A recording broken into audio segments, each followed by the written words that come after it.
Pues, ¿qué le parece si usted va al doctor enfermo y el doctor observa lo que le pasa, la temperatura, le manda exámenes, observa todo y luego diagnostica, tiene tal problema?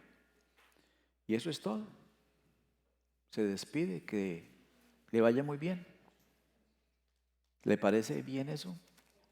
No, porque falta la prescripción, falta la aplicación de toda esa observación y de todos esos exámenes. Ahora, ¿qué vamos a hacer? Esa es la aplicación. Hay un principio universal del estudio que dice que son 3 pasos: observación, interpretación y aplicación. Entonces el doctor te observa, interpreta y luego aplica. Con la Biblia es lo mismo. La leemos, la estudiamos, observamos, interpretamos qué significa y aplicamos o relacionamos con nuestra vida. Pero siempre tenemos la tentación de observar e interpretar. Buena observación, buena interpretación y vámonos para la casa, sin aplicación. Eso pasa en la escuela dominical, pasa en estudios bíblicos en casas y pasa también en el culto. Pero no debemos hacer eso. El diablo estaría feliz que nosotros tengamos Biblia, la leamos, la estudiamos y la entendamos, no más. No la vaya a relacionar con su vida, o sea, que no la aplique. Digo esto porque al terminar el mensaje, yo procuro hacer una invitación sencilla. Esa invitación es como una batalla espiritual, porque Dios quiere que usted haga decisiones y el diablo no quiere. Entonces hay una batalla espiritual ahí. Si usted se sale del culto, se está saliendo de la batalla. Si usted se va en ese momento, entonces usted nada más observó, interpretó, pero no relacionó la escritura con su vida. Entonces yo le voy a pedir que cuando llegue ese momento usted se una en oración, toda la congregación, como una familia, todos en la lucha espiritual, que podamos hacer las decisiones que Dios quiere que hagamos. ¿Está bien? ¿Amén? Amén. Gracias, muy bien. Muchas personas han muerto unos minutos después de nacidas o el primer día. Solo han vivido unos cuantos minutos, unas cuantas horas y han muerto. Corta vida. En contraste con eso, tenemos un personaje en la Biblia que logró vivir 969 años. Todo lo opuesto. Eso es bastante tiempo. Ese personaje lo encontramos en Génesis capítulo 5, versículo 25. Vamos a leer. Vivió Matusalén 187 años y engendró a Lamec. Eso no quiere decir que no había tenido hijos e hijas, pero menciona a Lamec porque está siguiendo una línea que nos va a llevar a Noé, el hombre que salvó la humanidad. Después la genealogía va a comenzar con los hijos de Noé y nos va a llevar hasta Abraham, el hombre que Dios usa para formar una nación, un canal de salvación. Y después esa genealogía nos va a llevar hasta David, la familia que Dios escogió para traer salvación. Y luego la genealogía nos va a llevar hasta Cristo. Entonces, por esa razón, cuando Matusalén tenía 187 años, registra la escritura, tuvo un hijo que se llamó Lamec, porque por ahí va la línea. Después que engendró a Lamec, Matusalén vivió 782 años y engendró hijos e hijas. Así pues, todos los días de Matusalén fueron 969 años y murió. Le faltaron 31 años para cumplir el milenio.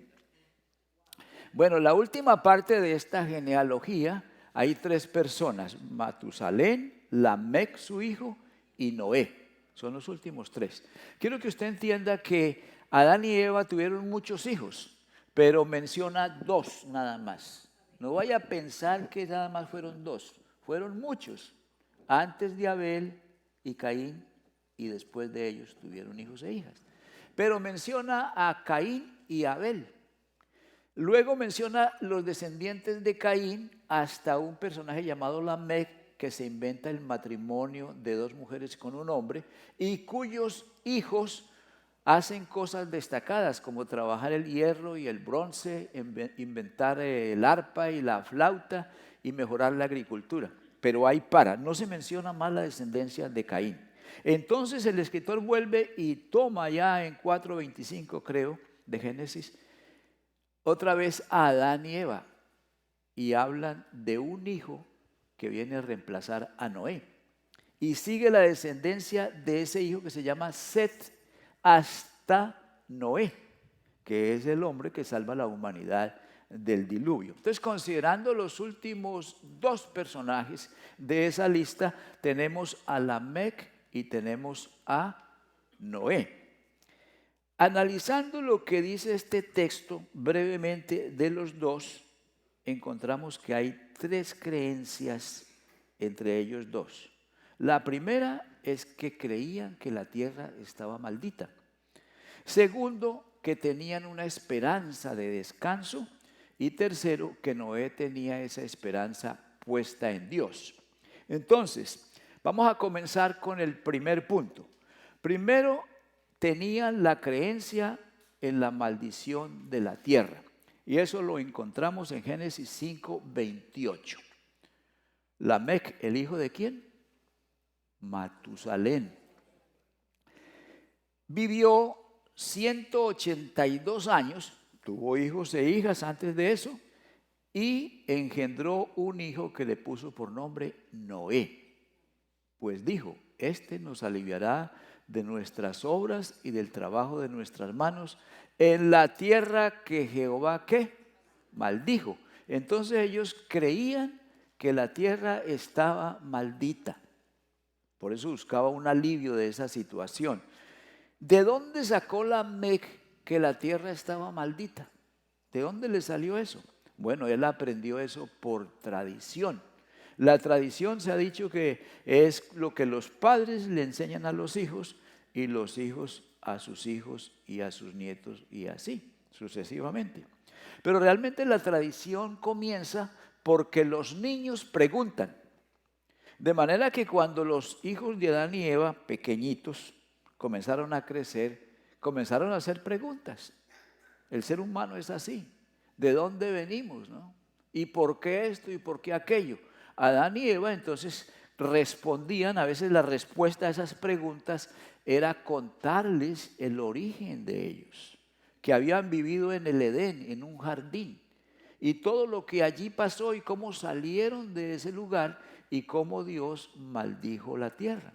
Entonces, por esa razón, Lamec sabía que la tierra estaba maldita y que Dios le había dicho a Adán, por cuanto obedeciste a la voz de tu mujer y comiste del árbol que te mandé que no comieras, maldita será la tierra por tu causa. Así que me parece muy importante aclarar que la tierra está maldita por causa del hombre. No es que el planeta en sí sea hostil, sino que el hombre lo ha hecho menos vivible, más difícil para vivir. Somos nosotros los que hemos dañado las cosas. El otro día estaba viendo un documental sobre las bombas de la Segunda Guerra Mundial y me llamó la atención, especialmente una bomba que encontraron en la frontera entre Alemania y Polonia. Hay un río allí. Allí encontraron en ese río una bomba de 4.500 kilos. ¿Usted se imagina eso? 4,5 toneladas. Más grande que un carro. Una bomba, pero una cosa grande ahí enterrada. Entonces desalojaron la gente, hay 750 personas fueron desalojadas antes de desactivar ese animal tan grande. Pero cuando lo estaban desactivando, explotó. Afortunadamente no hubo muertos, pero una bomba de 4,5 toneladas, eso es mucho. Bueno, el documental dice que hay en Europa más de 40,000 bombas por ahí en cualquier lugar que cayeron en la Segunda Guerra Mundial, no explotaron, pero que en cualquier momento pueden explotar. Y ahí van a llevar del bulto gente que nada tuvo que ver con la Segunda Guerra Mundial. Van a pagar los platos rotos. Entonces, ¿qué es eso? Pues que estamos haciendo el planeta más invivible. Yo creo esto, estudiando el libro de Génesis, a mí se me ha venido esta idea, que el plan original de Dios era que la tierra fuera todo un jardín del Edén extendido. Digo, ¿por qué? Porque cuando Dios creó al hombre, lo creó varón y hembra a su imagen y semejanza. Los bendijo, y la bendición es muy sencilla. Alguien me preguntó por una bendición, y es muy sencillo, ¿no? Pedir que Dios bendiga esa persona o esa cosa. Entonces Dios creó al hombre y a la mujer y los bendijo. Y les dijo, creced y multiplicaos, llenad la tierra. Pero luego en el capítulo 2 pone al hombre y a la mujer en el jardín del Edén para que lo cuiden, para que lo trabajen. Entonces, ¿qué iba a pasar? Que cuando ellos se multiplicaran iban a haber muchos hijos, muchas personas. ¿Y los van a mandar a vivir fuera del jardín del Edén? No, lo que hay que hacer es seguir expandiendo este jardín para que todos vivamos en un jardín, porque el Edén es el lugar donde la tierra y el cielo se conectan. Entonces el plan era eso, que el hombre fuera trabajando ese jardín hasta que este planeta fuera todo un jardín poblado de gente que vive en comunión con Dios. Eso es maravilloso, ese plan. Pero ¿qué tenemos ahora? Tenemos ciudades con cinturones de miseria o con guetos. Grandes ciudades tienen guetos, gente que vive ahí, nunca sale de ahí, viven peleándose entre las pandillas. Tenemos basureros, tenemos lugares contaminados, tenemos cementerios, tenemos ruinas, tenemos bombas ocultas. En Colombia, por ejemplo, hay bombas que la guerrilla ha puesto y ahí están trabajando cuidadosamente para desactivarlas. De vez en cuando explota y aparece alguien por ahí que queda sin una pierna, sin una mano o pierde la vida. Eso es lo que hemos hecho del planeta, muy distinto al plan que Dios tenía.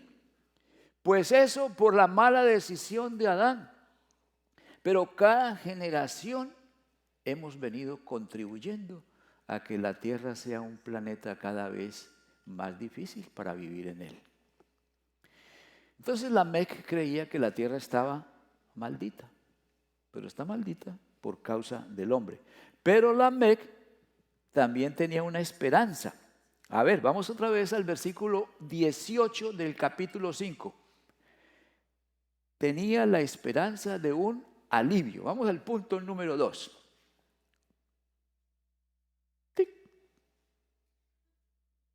Ahí está. Génesis 5:28.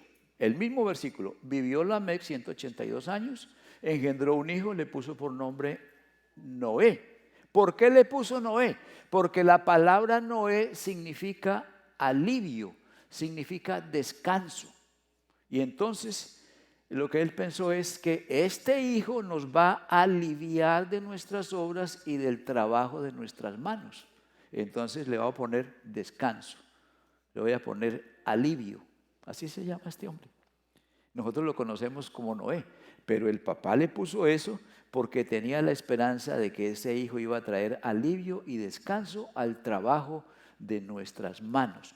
Estaban Lamec pensando en el trabajo físico, porque está muy claro, ¿no? Nos aliviará de nuestras obras y del trabajo de nuestras manos en la tierra que está maldita. pensó en el descanso físico. Y parece que no le salió porque Noé, más que agricultor, creo que la profesión de Noé fue la carpintería. Tenía que haber sido una persona dedicada a la carpintería porque para construir el arca se requiere muy buenas habilidades de carpintero. Por si no saben, cuando se toman las dimensiones del arca, como están en el Génesis, y se traducen a metros o pies, da un barco tan grande que en él cabrían más de 100 vagones del ferrocarril. Entonces estamos hablando de un barcazo grandísimo. Y para hacer eso se requiere un ingeniero. Noé, más que agricultor, fue un ingeniero y un carpintero para hacer tremendo barco que pudiera flotar.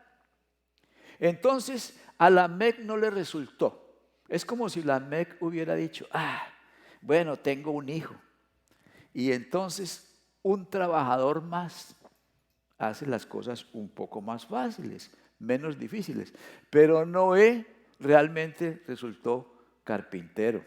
Entonces no le salió el asunto del descanso físico. Pero el descanso físico es importante, muy importante para el cuerpo. Pero hay un descanso que afecta el cuerpo y es el descanso espiritual. Cristo dice, venid a mí los que estáis trabajados y cansados o cargados, que yo os haré descansar. Y Noé significa ¿qué? Alivio, descanso. Y esto nos recuerda a nosotros que tenemos un mandamiento. 6 días trabajarás, harás toda tu obra y el séptimo día es descanso para Jehová. El mandamiento más olvidado, más ignorado. El mandamiento es que trabajemos 6 y descansemos 1. Pero ya ese mandamiento se olvidó. Ahora el mandamiento es, tengo que trabajar. Y con eso nadie le dice nada, ¿no? Tengo que trabajar. Le dice a la esposa, tengo que trabajar. Ya no cuenta con él. Asuntos en la iglesia o del domingo, tengo que trabajar. Hasta ahí llegó. Pero ese mandamiento no viene de Dios, ese mandamiento viene del sistema capitalista en que nosotros vivimos. ¿Cuál es el fin de Dios? Nos dio un mandamiento para que fuéramos saludables, que descansáramos. El mandamiento del sistema capitalista es producir. Usted tiene que producir 5 días a la semana, pero ahora 7 días a la semana, aunque sea domingo. ¿Y usted qué hace? ¿Cuál mandamiento está obedeciendo? El del sistema, porque ya nos lavaron el cerebro. Pero la idea en la Biblia es que el descanso es primero. Cuando Dios creó el mundo y creó la humanidad, creó al hombre en el 6.º día. ¿Y qué dice? ¿Y el séptimo qué? Descansó. Entonces el 7.º día fue el primer día de vida del hombre en la tierra. El hombre comenzó a vivir en la tierra descansando. Entonces, lo que Dios está diciendo es descansa y trabaja. Es el mensaje de la creación. Descansa y trabaja. Nosotros trabajamos para descansar, pero Dios quiere que descansemos para trabajar. A ver, lo que estoy diciendo es que el descanso es primero. ¿Me entienden? No al revés. No al revés. O sea, debemos trabajar desde el descanso, porque el descanso también es una actitud. Si usted está muy estresado, usted debe descansar interiormente, respirar. Y bueno, vamos a lidiar con todo esto, pero desde el descanso, porque tengo a Cristo. Y Cristo me llamó a descansar. Entonces este hombre soñaba con un descanso físico. Pero Noé fue un hombre espiritual. Y la palabra Noé significa descansar o descanso y alivio. Uno puede tener todas las comodidades. Hay hombres que de veras han traído descanso físico a la humanidad. ¿Por qué? Porque han inventado máquinas. Por ejemplo, la lavadora de platos. Usted trabaja todo el día, llega a la casa, sirve la comida, la lavadora le lava los platos. La lavadora de ropa le trae descanso, ¿cierto? El carro nos trae descanso, los teléfonos nos ayudan. No tenemos que caminar a llevar la razón o a preguntar qué pasó. Ya agarramos el teléfono y llamamos o enviamos un texto. Nos comunicamos y todo eso nos ayuda al descanso. Pero de veras descansamos. Al contrario, se ha probado que estamos más cansados. O sea, uno puede tener todas esas comodidades, toda esa tecnología, y el resultado es que vivimos corriendo y corriendo y corriendo y más cansados. Entonces tenemos que vivir en este mundo con una actitud de descanso, porque todo el mundo está corriendo. Bueno, vamos al tercer punto. Lamec creía que la tierra estaba maldita y soñaba con un descanso físico.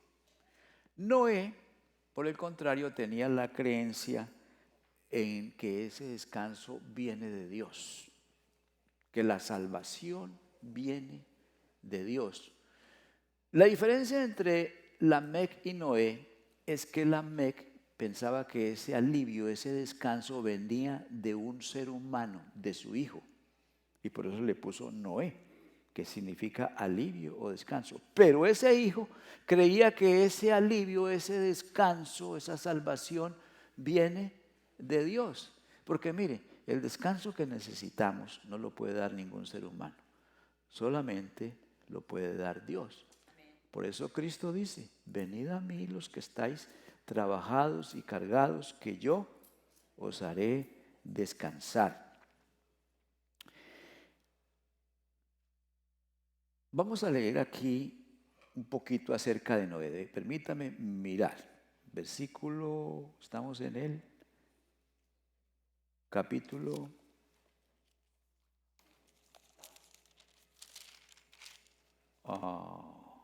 5, donde Lamec engendra un hijo que se llama Noé. Pero si nosotros comenzamos a leer, ese es el versículo 32, ahí termina el relato. Pero en el capítulo 6, comienza una nueva historia. Y se aconteció que cuando comenzaron los hombres a multiplicarse sobre la tierra y les nacieron hijas, y comienza a hablar de cómo la humanidad se volvió malísima. Y llegamos al versículo 5. 6:5 dice: y vio Jehová que la maldad de los hombres era mucha en la tierra, y que todo designio de los pensamientos del corazón de ellos era de continuo solamente el mal. Estaba mal esta gente. Pero cuando llegamos al versículo, bueno, ahí después Dios decide que va a borrar a la gente del planeta. Hay una versión de la Biblia que no usa la palabra borrar, dice raer. Y raer significa agarrar un instrumento con filo y raspar y quitar los pelos y las sustancias que están pegadas a la superficie. Eso es lo que Dios pensaba hacer. Es una palabra fuerte, ¿no? Raer de la tierra. Pero llegamos al versículo 8 y dice: pero Noé halló gracia ante los ojos de Jehová. Y si Noé halló gracia ante los ojos de Jehová, es porque él buscó a Jehová. Buscó el alivio, la salvación en Dios. Buscó en el lugar correcto y por eso encontró lo que buscaba, porque lo buscó en Dios. ¿Me estoy haciendo entender? Pero también la vida de Noé tuvo que haber sido una vida muy difícil, porque él era un hombre que buscaba a Dios, pero vivía en una época donde la gente pensaba, dice que pensaba todos los días el designio de sus pensamientos, el propósito de los pensamientos de esta gente antes del diluvio era continuamente el mal. En medio de esa gente vivió Noé. O sea que Noé fue un hombre que que tuvo que nadar contra la corriente. Y no cualquier corriente, una corriente fuerte, continua, intensa, que arrastra. Pero Noé no se dejó arrastrar. Noé fue un hombre de fe, un hombre tremendo que resistió, que aguantó. Y el cristiano, como dice el canto fiel y verdadero, ¿no? Hoy en día también tiene que andar o tiene que nadar contra la corriente. Algunos piensan que están nadando contra la corriente, pero en realidad la corriente se los está arrastrando. Porque la corriente que tenemos hoy en día es una corriente muy diferente. Es una corriente que apenas se percibe. Es una corriente que se lo va llevando a uno sin darse cuenta. Es una corriente que está metida en los medios de comunicación, en el Facebook, en todo lo que leemos en el teléfono, en lo que vemos en la televisión, lo que se oye en la radio, por toda parte. Lo que le enseñan a los niños en la escuela, ahí está esa corriente. Y si el cristiano no para las antenas, si el cristiano no piensa, se va tragando todo eso. Cuando se da cuenta, se lo llevó la corriente. Camarón que se duerme, se lo lleva la corriente. Por eso la gente, yo no he escuchado a nadie que diga tengo que descansar. ¿Usted ha visto a alguien que diga tengo que descansar? No lo dice porque ya le lavaron el cerebro y lo que ahora dice es tengo que trabajar. ¿Qué pasó? Pues que el sistema le lavó la cabeza y usted cree que usted tiene que trabajar. Cuando la Biblia le dice tienes que descansar primero.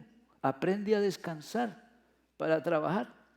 Trabajo es muy importante. Es un mandato en la Biblia. El trabajo, el descanso también. Pero se complementan. Pero tú descansas para trabajar. ¿Ya? Váyase con ese cuento allá donde su patrón.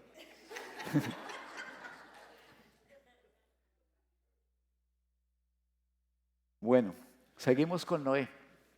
Hay información adicional acerca de Noé en el capítulo 11 de Hebreos, el versículo 7. Por la fe Noé, cuando fue advertido por Dios acerca de las cosas que aún no se veían, con temor preparó el arca en que su casa se salvaría. Y por esa fe condenó al mundo y fue hecho heredero de la justicia que viene por la fe. ¿Cuál fue el rol de la fe en la vida de Noé? Pues que primero lo puso a trabajar, ¿no? Pero trabajó desde el descanso, ¿no? Y lo puso a trabajar, se puso Noé a hacer el arca con temor, con un temor reverente, preparó el arca. Es una fe que lo mueve a la acción. Pero también Noé predicaba el arrepentimiento y de esa manera hizo a esa generación responsable de sus actos, de sus pecados.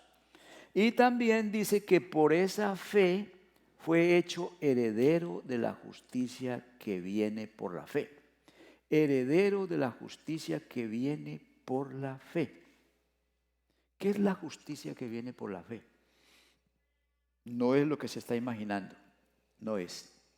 Quizás usted está pensando en la justicia como ese ideal de que cada uno tenga lo que le pertenece o lo que le corresponde. Eso es una cosa deseable, ¿no?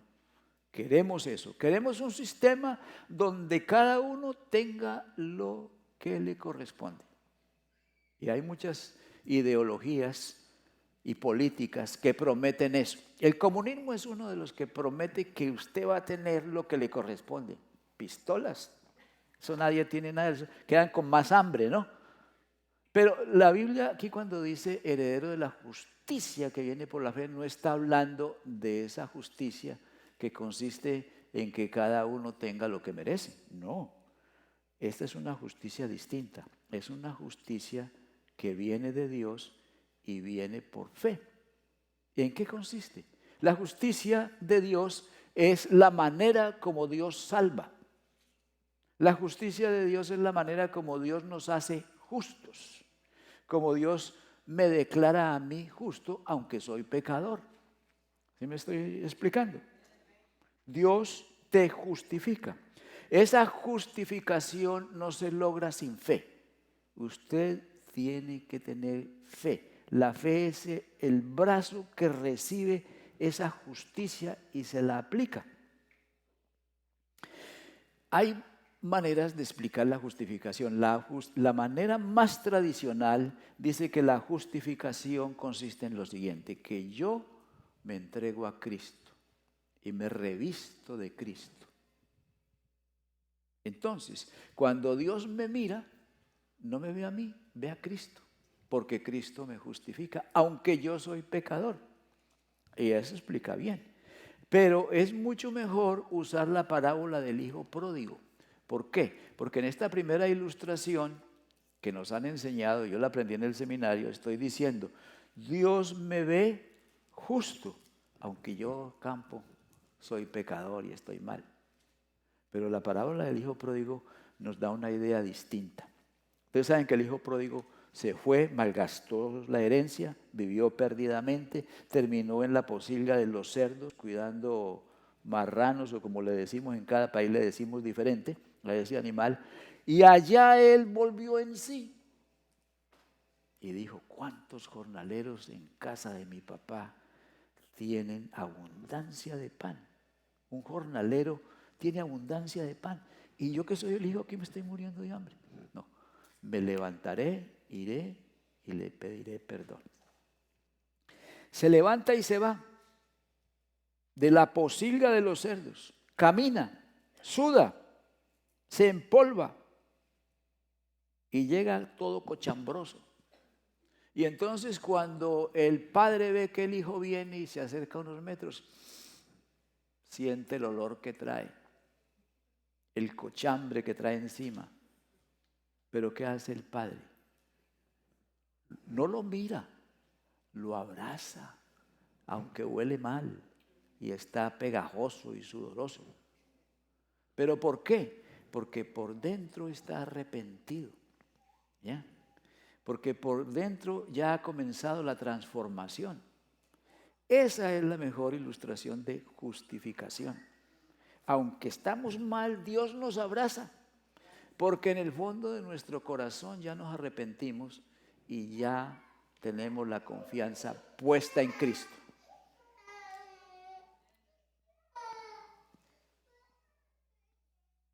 Entonces, eso nos cambia la identidad completamente, porque nosotros estamos acostumbrados a pensar de nosotros mismos como pecadores.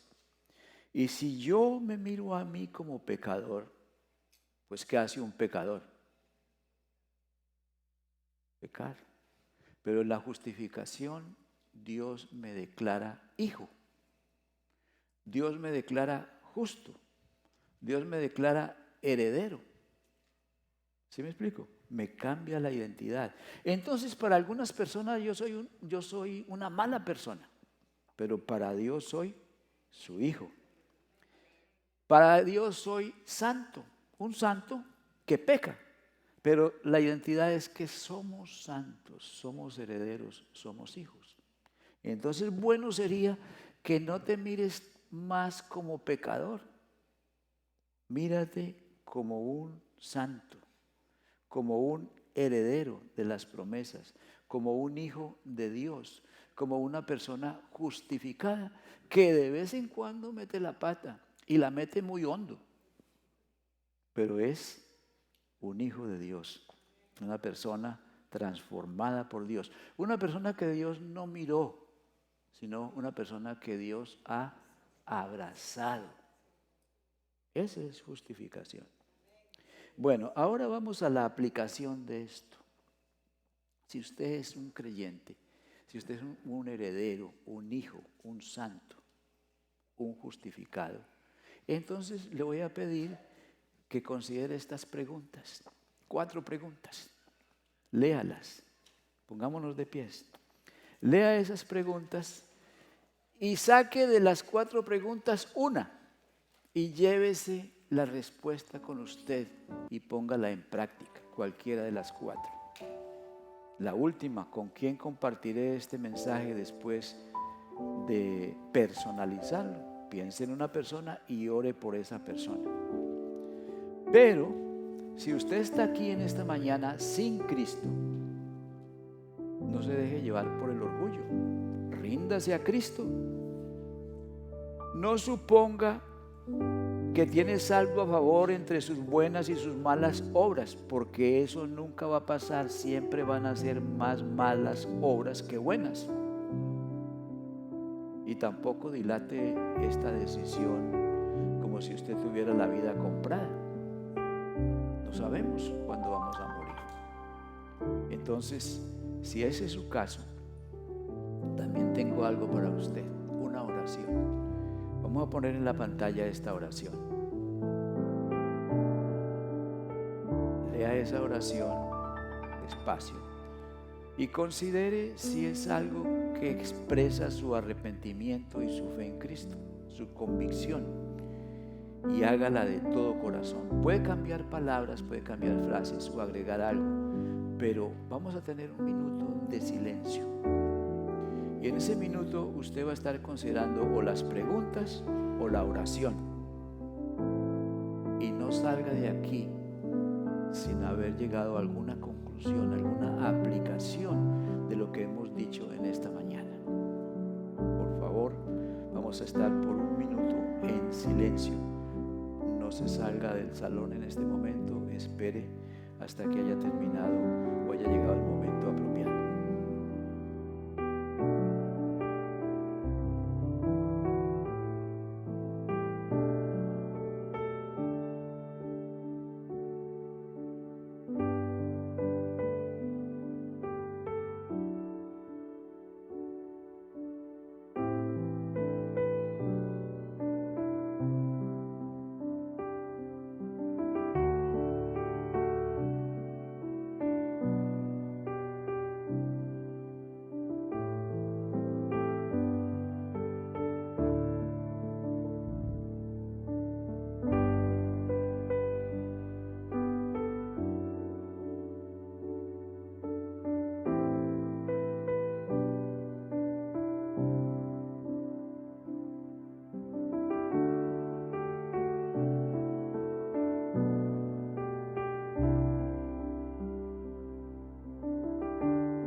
Te alabamos, Señor, y te amamos porque cuando estábamos muertos en nuestros pecados, tú nos amaste y en vez de raernos de la tierra, tuviste misericordia y descargaste todo el castigo que merecíamos sobre ti mismo en la persona de Cristo. Nos creaste para glorificarte, pero te hemos causado dolor y tristeza. Pero ahora, Señor, que nos hemos arrepentido y que hemos puesto nuestra fe en ti, deseamos servirte, honrarte